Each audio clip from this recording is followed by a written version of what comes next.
আজ তোর জেঠু বাড়িতে নেই, তুই কাজ করে নে। আজ স্নান করার সময় চুল কেটে রেখেছি, তোর অনেক সুবিধা হবে। আমি বললাম, দাঁড়াও, আমি একটা প্যাকেট নিয়ে আসছি, ততক্ষণে তুমি ম্যাক্সি পরে নাও। প্যাকেট আনার পর জেঠিমা সেটা থেকে একটা জিনিস বের করে জিজ্ঞাসা করলো, এটা কি এনেছিস রে? আমি বললাম, এটা বিদেশি বেলুন, এটা থাকলে সমস্যা হবে না। আমি শচীন। আজ যে ঘটনা বর্ণনা করছি সেটা ঘটেছে দুর্গাপুজোর ঠিক আগের দিন। আমাদের পাশের বাড়িতেই থাকেন স্মিতা জেঠিমা। যেমন অপরূপ সুন্দরী, ফিট ও আকর্ষণীয়। রোজ তার কথা ভেবে নির্ঘুম রাত পার করি। মহালয়ার আগের দিন নতুন রয়্যাল এনফিল্ড কিনে দুপুরবেলা বাড়ি ফিরলাম। বাড়ির সামনে বাইক রাখছি, এমন সময় স্মিতা জেঠিমা বাড়ি থেকে বেরোচ্ছিল। আমায় দেখে বলল, কিরে চয়ন, নতুন বাইক কিনলি, পুজোয় চড়াস একদিন। জেঠিমা একটা আকাশি রঙের কালো কাজ করা তাঁতের শাড়ি পরেছে আর নীল ব্লাউজ।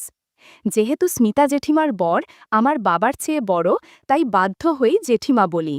জেঠিমা এতই সুন্দরী যে বৌদি বললেও চলবে। তার বর্ণনাটা আগে দিয়ে রাখি। জেঠিমার বয়স 52, উচ্চতা 5 ফুট 8 ইঞ্চি, গায়ের রং একদম ফর্সা। শঙ্কর জেঠু স্মিতার চেয়ে 18 বছরের বড়। খুব অল্প বয়সেই জেঠিমার বিয়ে হয়েছিল, তারপর কিছু বছরের মধ্যেই তাদের প্রথম সন্তান রানাদা জন্ম নেয়। জেঠিমাকে বললাম, কি গো, এত সেজেগুজে কোথায় যাচ্ছ? জেঠিমা বলল, আরে পুজোর সময় তোর রানাদারা আসছে বলে ওদের ফ্ল্যাটটা একটু দেখতে যাচ্ছি, সব ঠিক আছে কিনা। আমি বললাম, ও, তুমি মহেশতলা যাচ্ছ, তাহলে আজই চল, লং ড্রাইভ হয়ে যাবে, দারুণ একটা ফ্লাইওভার হয়েছে। জেঠিমা বলল, আমি একটু ফ্রেশ হয়ে নি, 4:30টায় বেরোবো।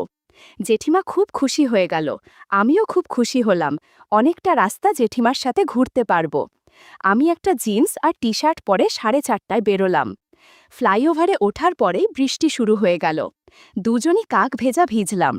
সারা রাস্তা জেঠিমা আমাকে ধরে বসেছিল। ফ্ল্যাটে পৌঁছাতে 6টা বেজে গেল। বৃষ্টি থামলেও আমাদের খুব ঠান্ডা লাগছিল। জেঠিমা বলল, চয়ন, এই অবস্থায় বাড়ি ফিরব কি করে? আকাশ দেখে মনে হচ্ছে আরও বৃষ্টি হবে। আর দুজনেই ভিজে গেছি। এই অবস্থায় ফিরলে আরও ঠান্ডা লেগে যাবে। তার চেয়ে কাল যদি তোর ছুটি থাকে, তাহলে এখানে আজ রাত্রিটা থেকে যাই। আমি তো মনে মনে হেব্বি খুশি হলাম।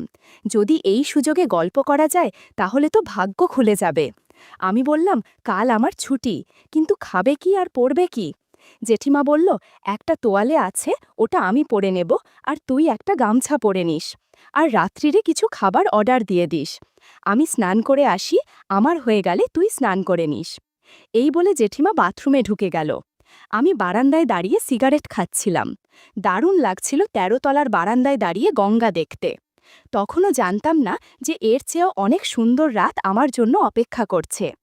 ছিটকিনি খোলার আওয়াজে সাবধান হলাম, আর যা দেখলাম তাতে আমি মুগ্ধ হয়ে গেলাম। জেঠিমা বাথরুম থেকে বেরিয়েছে একটা বাসন্তী রঙের শাড়ি পরে। আমি অবাক হয়ে জেঠিমাকে দেখছি। কিছুক্ষণ পরে জেঠিমা বলল, চয়ন, সারা রাত তুই আমায় দেখতে পাবি, এখন স্নানটা করে আয়। আমি গিজার চালিয়ে এসেছি, আর জামা কাপড় আমায় দিয়ে যা, আমি রান্নাঘরের দড়িতে মেলে দিয়ে আসি, তাহলে কাল সকালের মধ্যে শুকিয়ে যাবে। এরপর আমি বাথরুমে ঢুকে গেলাম। স্নান শেষে দেখলাম স্মিতা এসি চালিয়ে বেডরুমে বিছানায় বসে আছে। আমিও ঘরে গিয়ে জেঠিমার পাশে বসলাম। জেঠিমা বলল, চয়ন, কিছু খাবার অর্ডার করে দে, না হলে বেশি রাত হয়ে গেলে কিছু পাবো না, সারা রাত উপোস করে কাটাতে হবে। আমি জেঠিমার কথা মতো খাবার অর্ডার করে বললাম, এখন তো সবে 7:30টা বাজে, এখানে টিভিতে ডিশ লাইনের কানেকশনও নেই, এতক্ষণ সময় কি করে কাটাবে? জেঠিমা বলল, আয়, তোকে আমি আমার ছোটবেলার গল্প বলি। এই বলে জেঠিমা বলতে শুরু করল। আমাদের বাড়ি বর্ধমানের গুড়াব গ্রামে।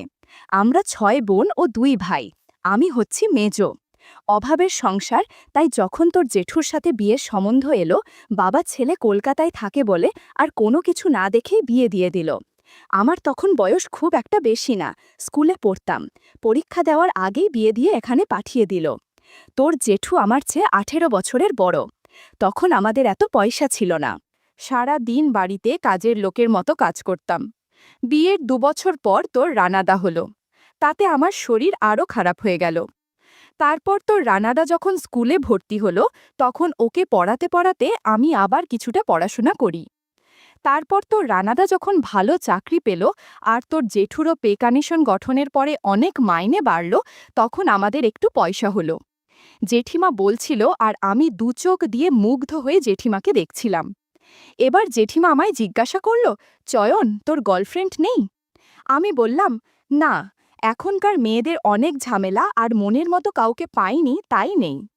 জেঠিমা বলল, তা তোর মনের মতো মেয়ে কেমন হবে শুনি? আমি কোনো কিছু না ভেবে বললাম, তোমার মতো হবে, স্মার্ট, সুন্দরী। কথা শেষ করতে না করতেই কলিং বেল বেজে উঠল। জেঠিমা বলল, মনে হয় খাবার এসেছে, আমি এই অবস্থায় বাইরে যাব না, তুই প্লিজ নিয়ে আয়, আর যাবার সময় আগে এই দরজাটা বন্ধ করে ওটা খুলবি। আমি কথা মতো কাজ করে জেঠিমাকে ডাইনিং টেবিলে খেতে ডাকলাম। খাওয়া শেষে জেঠিমা বলল, চল তাড়াতাড়ি শুয়ে পড়ি, কাল ভোরবেলা উঠে মহালয় শুনব। আমিও জেঠিমার কথা মতো পাশে শুলাম। বললাম, জেঠিমা, পাশবালিশ নেই? পাশবালিশ ছাড়া আমার ঘুম আসে না, আর তাছাড়া এই 9:45টার সময় কোনো দিনও ঘুমায়নি, এখন ঘুম আসবেই না। জেঠিমা বলল, তাহলে একটা মুভি চালা না? বললাম, আমার মোবাইলে তোমাকে দেখানোর মতো মুভি নেই, তবে অন্য রকমের মুভি আছে যেটা দেখলে আর সারা রাত ঘুমিয়ে আসবে না। তাছাড়া এত সুন্দর মহিলার সাথে সেই মুভি দেখলে একটু অস্বস্তি লাগতে পারে। জেঠিমা বলল, আমি বুঝতে পেরেছি কি মুভি আছে, কিন্তু আমি কোনো দিন এইসব মুভি দেখিনি, প্লিজ দেখা আমায়, প্লিজ। জেঠিমা বলাতে আমি একটা মুভি চালালাম। জেঠিমা পাশ ফিরে শুয়ে মোবাইল দেখতে লাগল। মুভি দেখতে বললাম, জেঠিমা, আমি তোমায় খুব ভালোবাসি, আজ তোমার কাছে একটা জিনিস চাইব, তুমি দেবে? জেঠিমা বলল, আজ আমি তোকে সব দেব, কিন্তু আমায় কথা দে, কোনো দিন কাউকে বলবি না। আজ প্রায় 30 বছর পর এরকম মুভি দেখে আমার মধ্যে অদ্ভুত অনুভূতি হচ্ছে। শেষবার তোর জেঠুর সাথে এরকম মুভি দেখেছিলাম, আজ তুই আমাকে আবারও সেরকম মুভি দেখালি। তুই যেমনভাবে বলবি আমি সেরমভাবেই করব। আমি বললাম, কথা দিলাম, আজকের ঘটনার কথা কাউকে বলবো না। তোমার নিয়ে আমি যে স্বপ্নগুলো দেখতাম আজ সেগুলো সত্যি করো। বন্ধুরা, ইউটিউবের কড়া নিয়মের কারণে এসব ঘটনা সরাসরি বলা যাচ্ছে না। তোমরা কমেন্টে দেয়া লিঙ্ক থেকে আমার ওয়েবসাইট ভিজিট করো, সেখানে একদম খোলামেলা গল্প দেয়া আছে। রাত 2টো অবধি মুভি দেখে দুজনে অনেক অ্যাক্টিং করেছি। এত অ্যাক্টিং হয়েছে যে দুজনেই ক্লান্ত হয়ে গিয়েছিলাম, আর কখন ঘুমিয়ে পড়লাম বুঝতে পারলাম না। সকালে ঘুম ভাঙতে দেখি জেঠিমা আমার পাশে নেই। মোবাইলে দেখলাম 11:30 বেজে গেছে। আমি উঠে টাওয়েলটা পরে বের হলাম। দেখলাম জেঠিমা রান্নাঘরে কিছু করছে। সারা রাত অ্যাক্টিং করে জেঠিমাকে আরও সুন্দরী, আরও আকর্ষণীয় লাগছে। জেঠিমা লুডুস তৈরি করছিল, আমি পেছন থেকে সারপ্রাইজ দেওয়ার চেষ্টা করলাম। জেঠিমা আমায় বাধা দিয়ে বলল, এই দুষ্টু, এটা কি হচ্ছে? টেবিলে ব্রাশ আর পেস্ট আছে, আগে ফ্রেশ হয়ে আয়, চা আর লুডুস খাই, তারপর স্নান সেরে আজ আমরা বাইরে কোথাও লাঞ্চ করব, বুঝলি?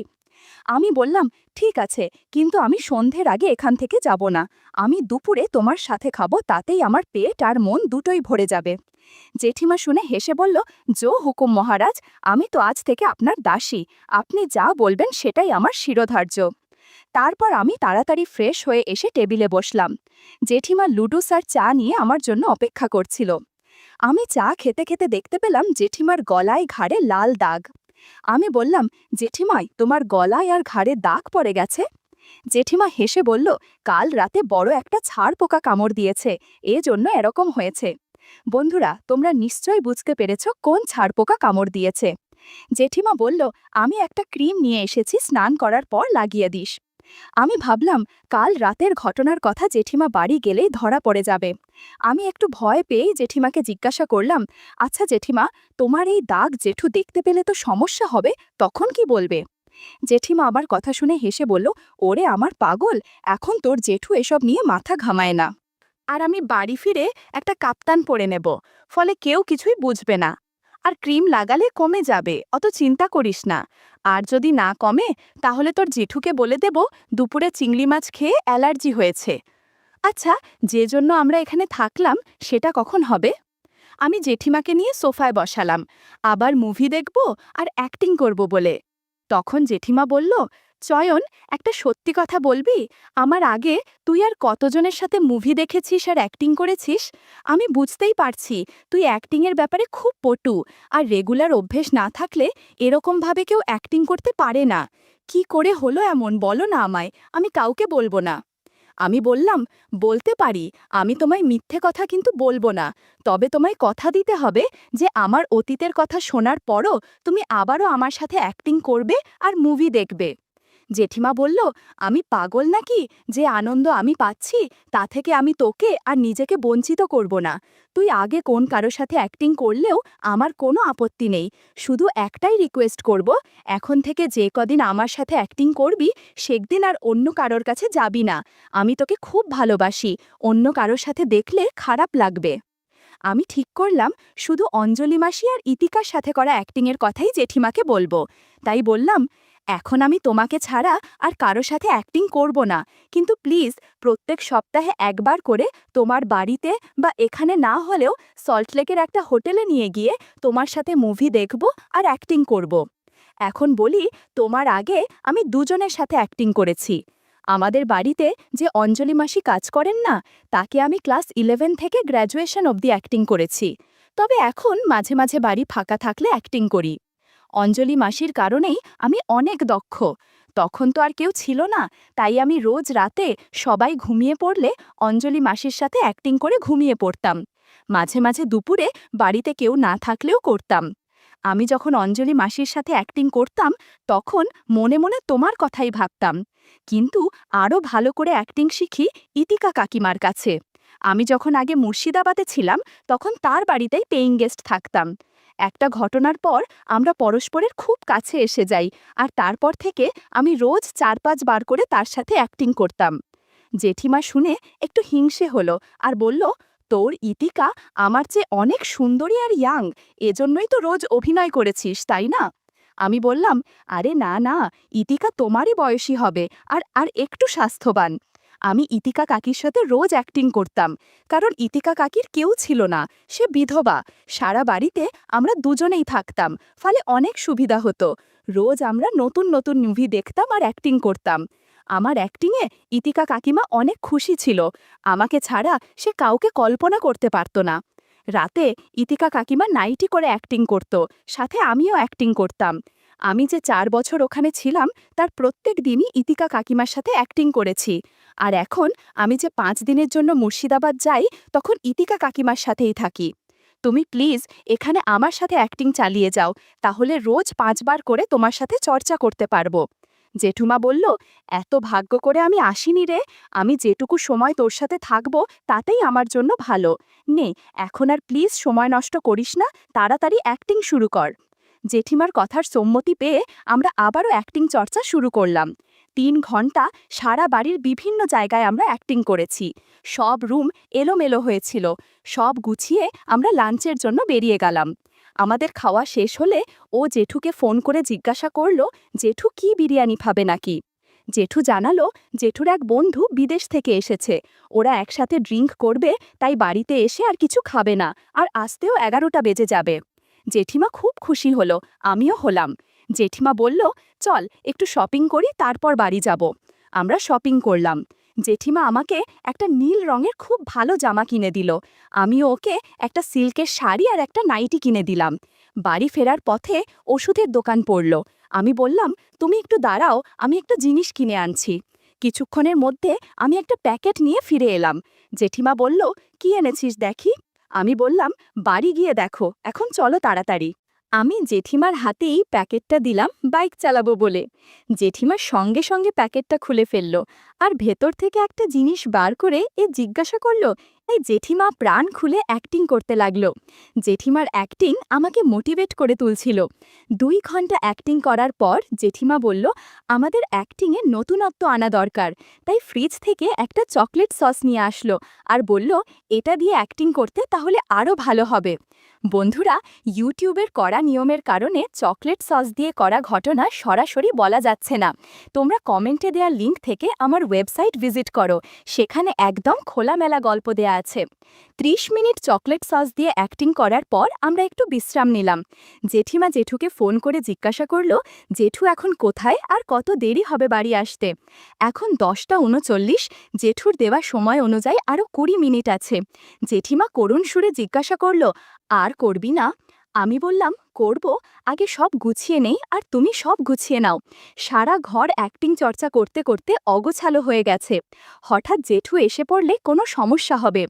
এরপর আমরা নিচে নেমে এলাম। আমি গেট খুলে বাইরে বেরিয়ে এলাম। এরকম করেই শুরু হলো আমাদের জীবনের এক দারুণ অধ্যায়।